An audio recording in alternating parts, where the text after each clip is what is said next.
coffee, chills, and whispers in the dark.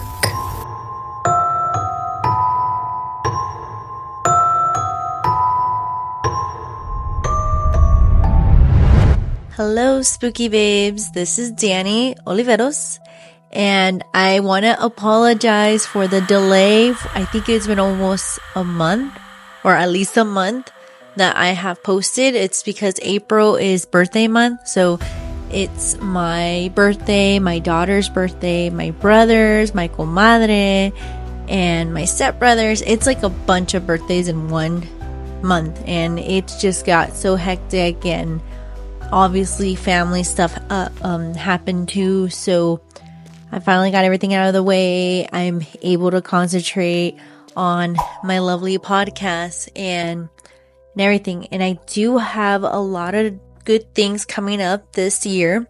I just wanted to start this off before we started doing our episode for today, which would be Gone Girl. I love the book. I want to throw the book out the window because how frustrated I am with it, but it is an amazing book and I can't wait to get into it.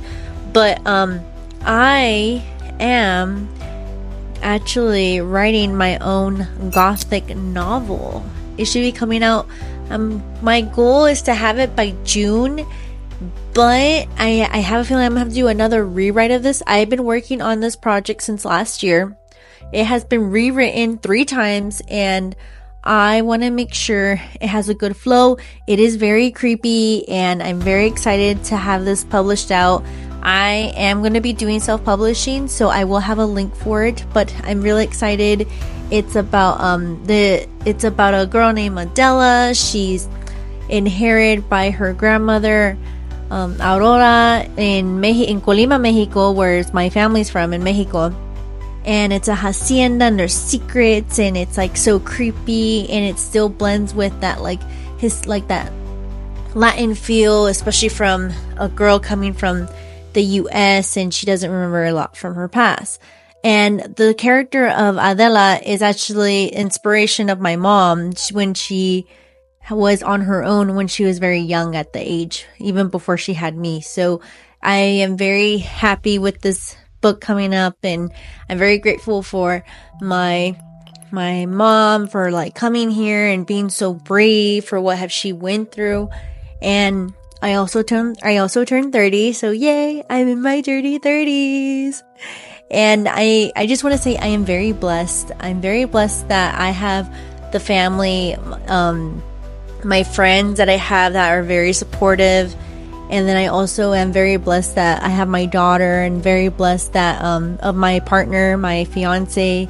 He's very supportive with my projects, even though sometimes like I think it kind of drives him like crazy when I do stuff with it. And I'm just very appreciated that he supports my endeavors, even though my endeavors are kind of out of the way, because I am a person that I like to adapt to different hobbies, and I would never stop that because I love to learn. But yeah, I just wanted to let you guys know what was going on in my life. But I will have that novel soon, but I am currently on chapter 17, so it is getting creepy in that book, and Adela's like finding out who she's being betrayed and why is her abuela leaving this hacienda for her and all that. So I'm excited. All right. Well, welcome back to Brewja Coffee Hour. And if you're new here, hi. And we do spooky stories, anything that's movies, books, novels, true or false, or anything true crime related to. I try to avoid true crime because it's not really my genre. I try not to do a true crime podcast because I'm a spooky gal. So, what we can do. So, I want y'all to light your candles. We probably shouldn't sip iced lattes with secrets in them. And a spiral romantically through fiction. And today, we're doing something special. We're opening the first page of Brewja's Spooky Shelf. It's not your typical book club. It's dreamy, it's eerie, it's feminine. It doesn't have to be, but I kind of chose that way. This haunted bedtime story meets cold brew feel chaos. You don't have to finish the book to hang out. So if you don't like to read or listen to audiobooks, I'm right here. I'll explain everything to you. I got you.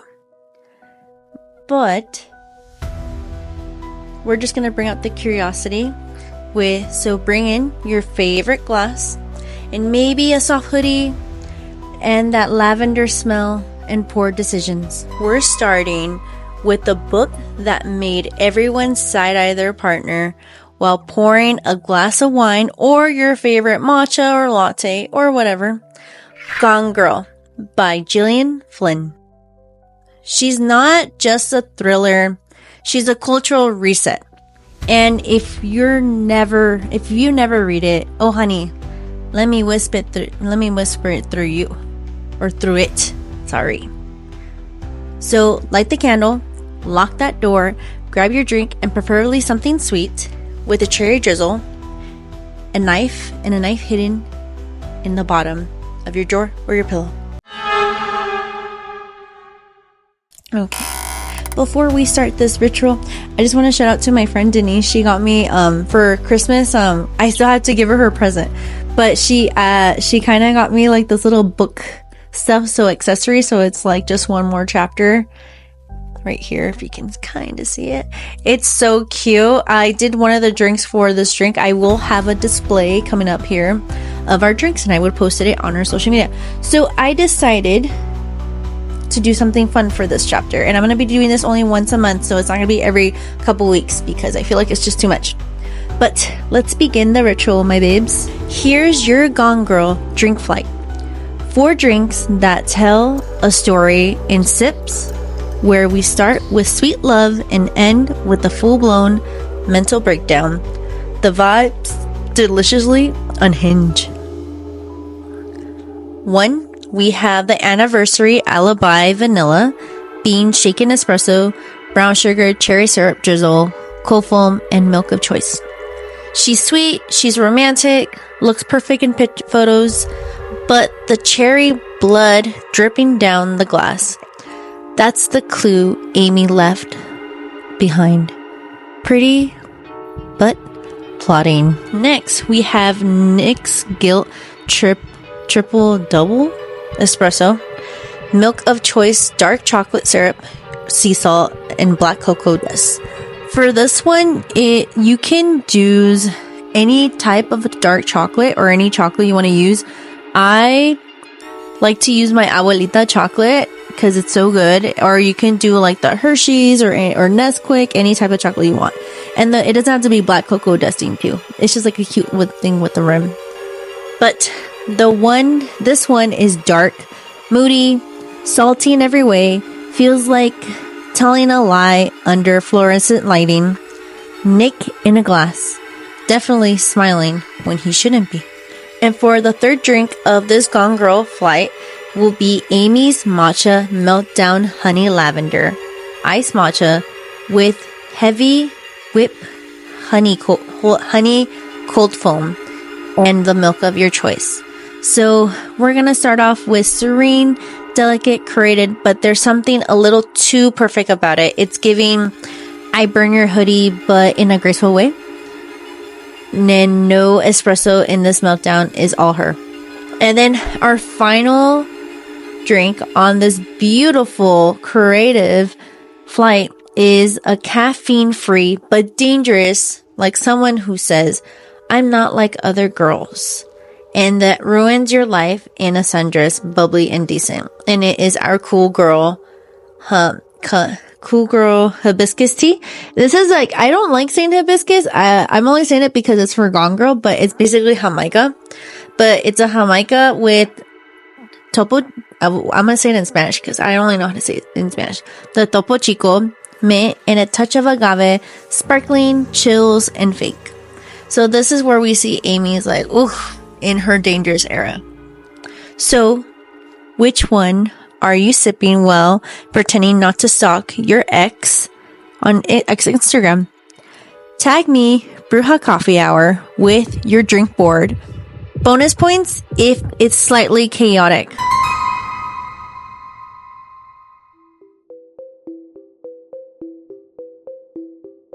Young Girl opens on Nick and Amy's 5th anniversary, Missouri summer heat, and crepes, I was gonna just say crepes, and resentment.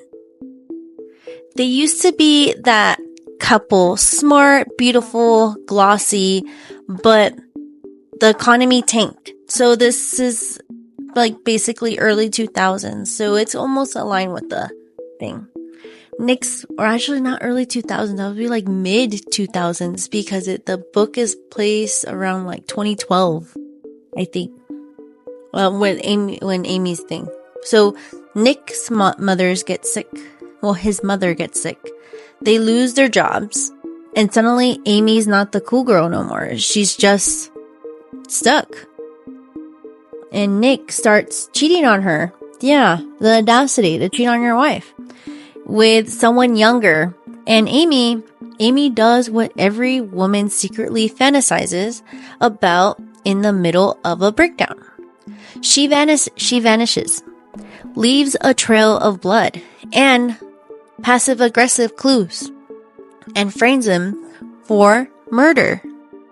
And honestly, she kind of slays. I'm sorry, but it's true. Like, I was like, I don't have the freaking balls to do that. But good for her, as she should. But not really, but as she should in this book. Then we hit the diary. Amy's voice at first is fragile, sweet, afraid. She paints Nick as a violent, but then the entry changes when she's not scared that she's setting the scene. So cut to the reveal. Amy's alive. Her hair is dyed, wig on, plot activated, and she's hiding in a cabin in, I forgot where it's in Ozarks. I forgot where she's hiding. I think, trying to remember where, but I know it's hot and humid. And she's sipping on lemonade by the pool or in the place that they're watching TV, probably in her room, watching the whole country worldwide is blaming her husband for her disappearance. But then she gets robbed, and her whole plan almost unravels. Enter Desi Collins. Let me say that again. Desi Collins. Her obsessive ex with a lakeside mansion full of red flags and white roses. He saves her. Well, not roses, it's tulips. In the books, it's tulips. I'm sorry, guys. He saves her, quotation points, saves her, but also locks her down. So she kills him on camera in blood and returns home like America's sweetheart has survived a dangerous, kidnapping, imprisonment, all that beautiful stuff to create a story that's just amazing. And she's, I don't know, like I said, she's a freaking queen. And Nick knows the truth because he knows that she's trying to frame him for her disappearance, but she's back because Nick played her right. He played her across the nation because she wanted him to be the devoted husband he was before and not obviously cheating with a younger student. Yeah, he was a professor, a semi-professor. So yeah, and he knows the truth, but Amy, she says she's pregnant. Maybe not. And what does he do? He stays with Amy. And because the story she wrote is stronger than the truth, so he has no thing. It's literally her words against his. That's why I love this book. It's chaotic, it's crazy, and I just love it.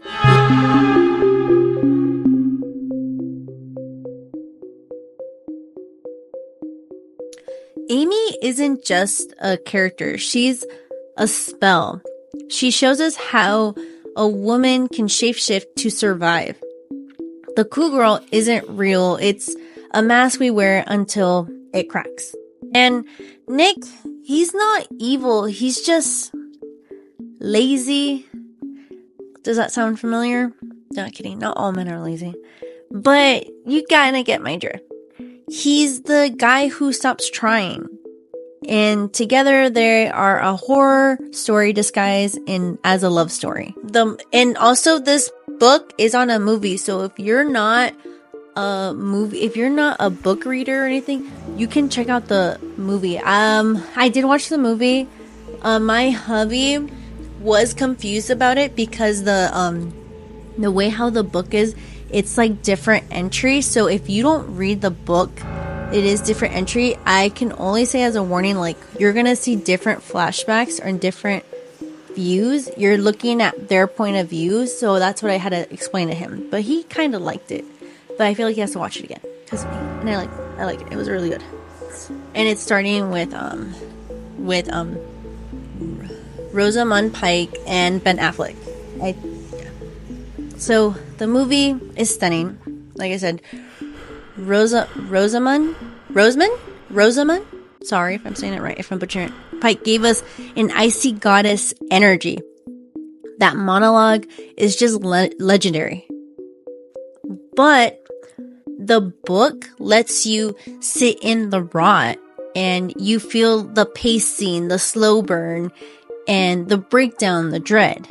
And the movie, it stabs. The book is seduce.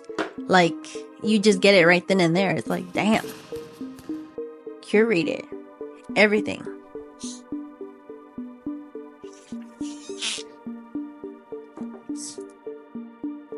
Alright. If you're reading with me or watching this or listening to this, let's dive into book club reflections.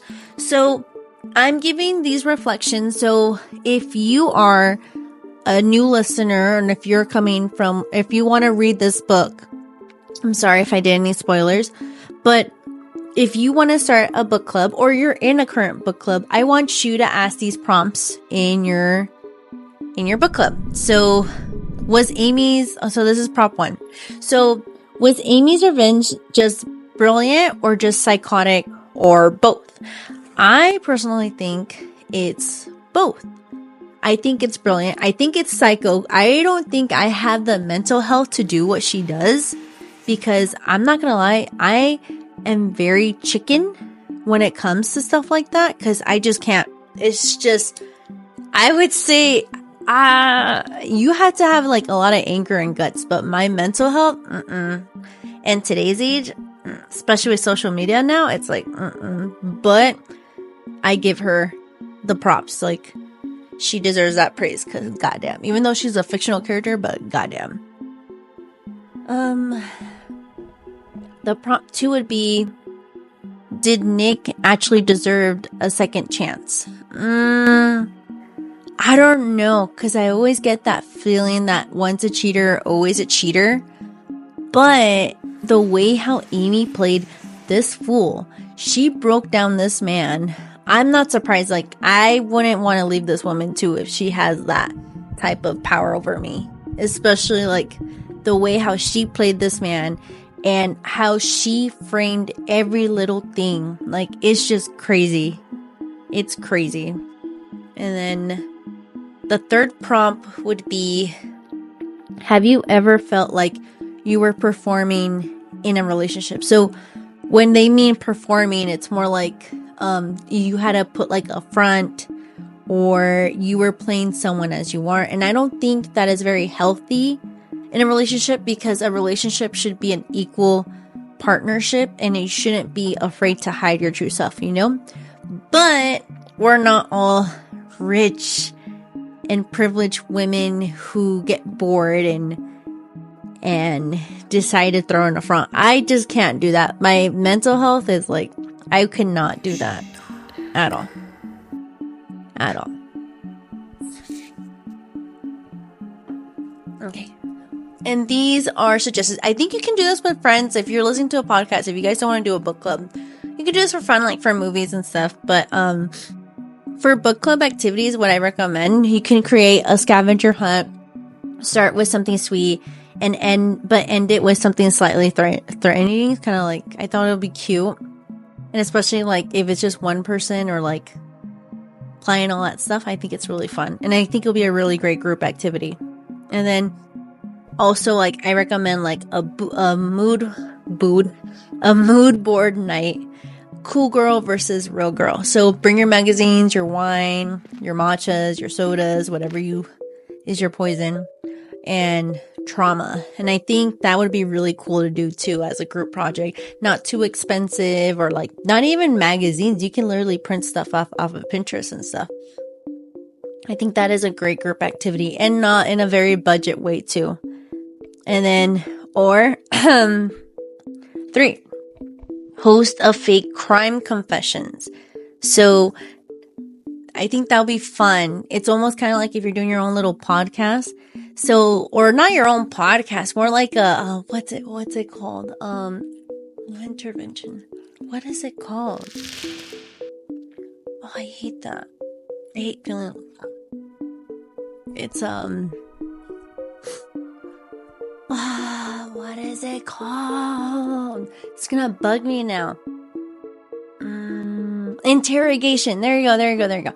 True fake crime confession. So write your own dramatic alibi. So one pretend to be a good cop or bad cop, and then the other one is being interrogated by the alibis. And I think that'll be such a creative way. I would say, like, to do that, I would write down their alibis and then put it in a hat or something, and they choose the random alibi and you just say it. I think that's such an amazing thing to do. And yes, and if you're doing those, please sip accordingly. And also, like, if you do decide that, please don't be afraid to tag me on social media at Brewja Coffee Hour or Brewja Podcast. I think I have it as Brewja Podcast. So I think that'll be fun.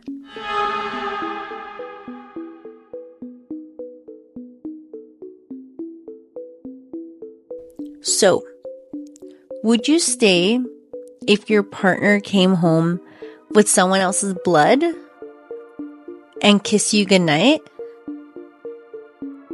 Gone Girl gets a 4.8 out of 5. Ghost Girls in vintage nightgowns. It's sharp. It's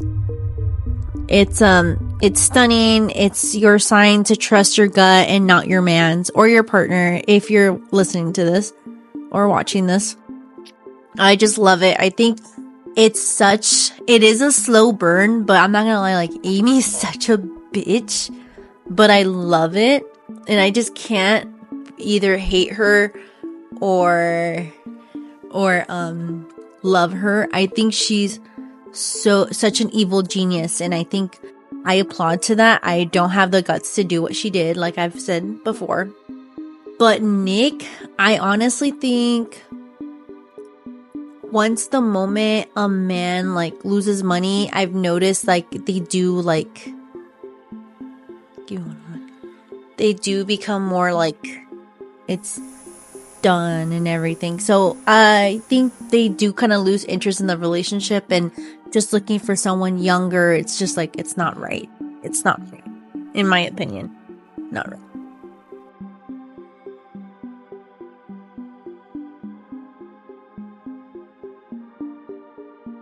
And then book club bonus. So I was reading this book way before, but I was originally supposed to have this episode in April, but I just didn't have time. So I want y'all to host your own Gone Girl night. Make a playlist. Playlist title could be like Gaslight, Gatekeep, or Gone Girl. And serve your drinks. Either it can be mocktails or cocktails. Wear your favorite satin, or wear a satin like gown or top or whatever, and light a candle and smell expensive and dangerous. You can grab the book at your local bookstore or Barnes and Nobles, or if you don't want to spend money, it's okay. You can do the audiobook, or I think you can look it up at the Libby app. I think it's free books. I haven't used that. I'm more of or you can go to your local library too. Well, one of my coworkers, she went to her local library. But I'm a type of person, I like to have it on my physical hand. But I know it can get a little expensive. I know, because my hubby, it doesn't like that I collect so many books because I literally have a collection. I literally have a whole box of books that I probably have to get rid of that I don't read anymore, or it's just taking up space. Or like, when you buy a book and you're going to read it and then you don't read it, because I just have a pile of those too. And yeah, I would recommend it. Yeah, if not, you can always like get it on Amazon too. Next month for book club or the spooky shelf, it is going to be Mexican Gothic by Silvia Moreno Garcia. And it's moldy, it's moody, it's Brewja coated and beautifully disturbing. I had to reread it because my daughter unfortunately took out my little bookmark and I lost track of where I was at, and y'all have no idea, but I would have this ready by June, hopefully. I am what's it called? I forgot, there's like a word for it. But I like to listen to audiobooks and read at the same time. I forgot. It just helps me like remember the books well. But it's cute because like my little bookmark, it's like a little coffee. It's like a little coffee spill. They have a matcha one too if you're not really if you're a coffee fan either. But just if you want to join us for our next book club, you can always pick up this one, the Mexican Gothic, at the places where I told you can get. And until then, stay caffeinated, stay soft, and maybe check your partner's Google history. All right, babes. All right, my spooky babes. Mwah, I love you, and you guys have an awesome day or night if you're ever reading or watching this. And just be careful who you talk to.